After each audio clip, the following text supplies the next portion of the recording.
Day 12, 1992 Yamaha Virago XV1100. Today we are going to attempt to seal the tanks using a Caswell kit. And what we're going to do is we flushed the primary tank and the sub tank yesterday with acetone.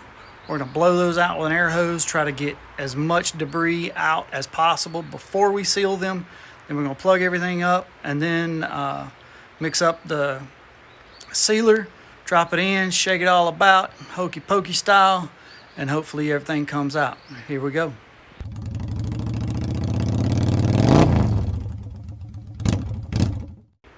So we got our trusty air hose. We're going to blow in the top of the tank, and then it's got the slot for the fuel sender, and then it's got, this is a vent port, and then this is the fuel port that the tank drains into the sub tank. This vent port we've got to be careful with because we don't want to plug that vent port up at the top. So we'll have to blow through that regularly to make sure that that doesn't get plugged up inside of the tank. Our sub tank, I'm actually going to run a spray straw like from a carb cleaner or something in this one, because this is where it comes out into the fuel filter and then into the fuel pump. We do not want this to get plugged. Vent, primary fuel coming from the tank, blow all that out. We've got our sealer sitting outside. I took it home with me last night, kept it in the house, 70 degrees. I got it sitting out in the sun right now. It's 50 degrees, so it should maintain its temp pretty good, which will help for getting the right mix on it. Now here's where things might get sketchy today. So we follow the instructions closely, and we buy these kits. We're not trying to save $1. We buy a kit per motorcycle for the tank. The issue with this is we have a sub tank, so we're going to have to split it. Now the instructors say do not split this kit in less than half, but we're going to have to try to split it in a little bit less than half for that sub tank.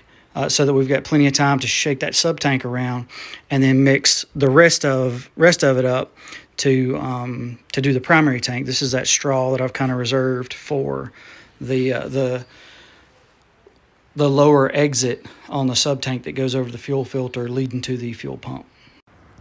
So we're going to blow through this sub tank.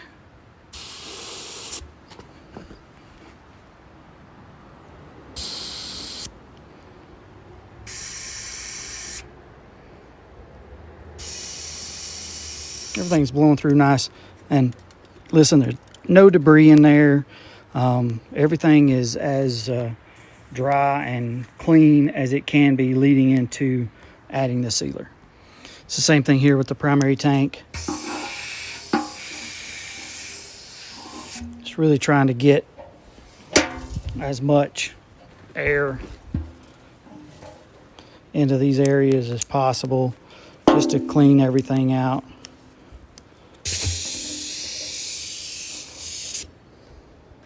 That vent port, we'll have to hit that like this regularly through the process because we want to make sure we don't run into any issues with that. Also, to try to minimize any issues with this tank, because we're going to save it for a while, we may paint it later, we're going to cover this with saran wrap, then cover it with aluminum foil, and then recover it with saran wrap to protect it from any epoxy spills. Nice little progress check. Painter's tape around the filler neck, screw hole for the gas cap, sending unit tape, screw holes cut open. They twisted a little bit, so put an extra layer of Gorilla tape over the sender port. And we've got our vent port and our fill port. We'll be coming over the top of this with moving style saran wrap, aluminum foil, and then another round of the saran wrap. So there you go. We got a layer of the saran wrap on the bottom, aluminum foil to protect the paint, and then another layer of saran wrap to kind of hold the aluminum foil in place. At this point, we're going to open up the filler neck and put the cap on and mix up our epoxy. Gas cap is on. We've opened the filler neck. Got our screw in there, and we've wrapped the gas cap in saran wrap as well. Left a place to get the key open, and confirmed that we can close it with the key in and open it up, because we're going to want to close that up when we get the epoxy in there and shake it around. There's a sub tank. We've got this the vent port taped off. We're going to fill with epoxy on the larger opening, and you can see we've got that straw, and we're going to take and fold all this tape over and seal this up so that we've got that straw connected. We just wanted to make absolutely sure we did not have an issue with the exit down here.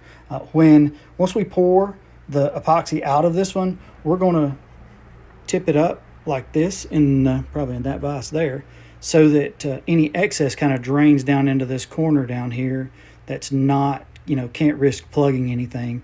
Blow some air through the all three of these openings and just make sure that there's no issues. So here's the plan.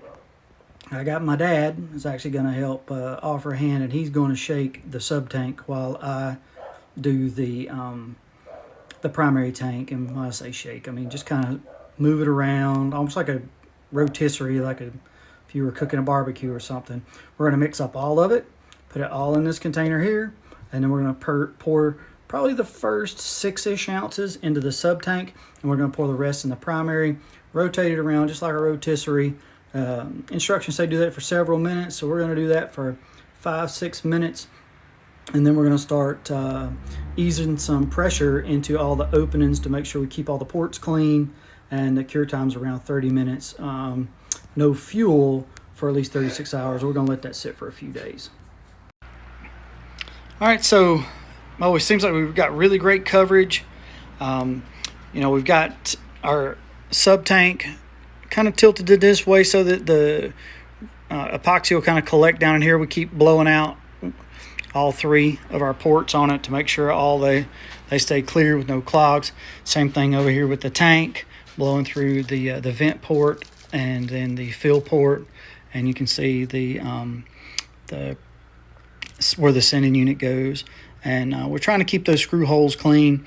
You can run a tap in those if it gets too gummed up, but candidly, not had that kind of issue with the Caswell. In fact, we're gonna I'll tell you what, I'll grab my borescope and we'll take a shot down through here, and you can see the coverage.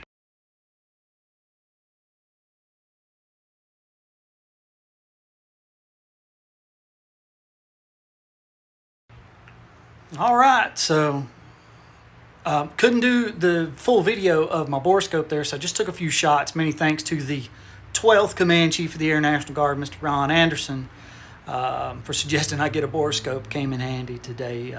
It's came in handy a few times, but I appreciate it. And now we're just gonna let it sit.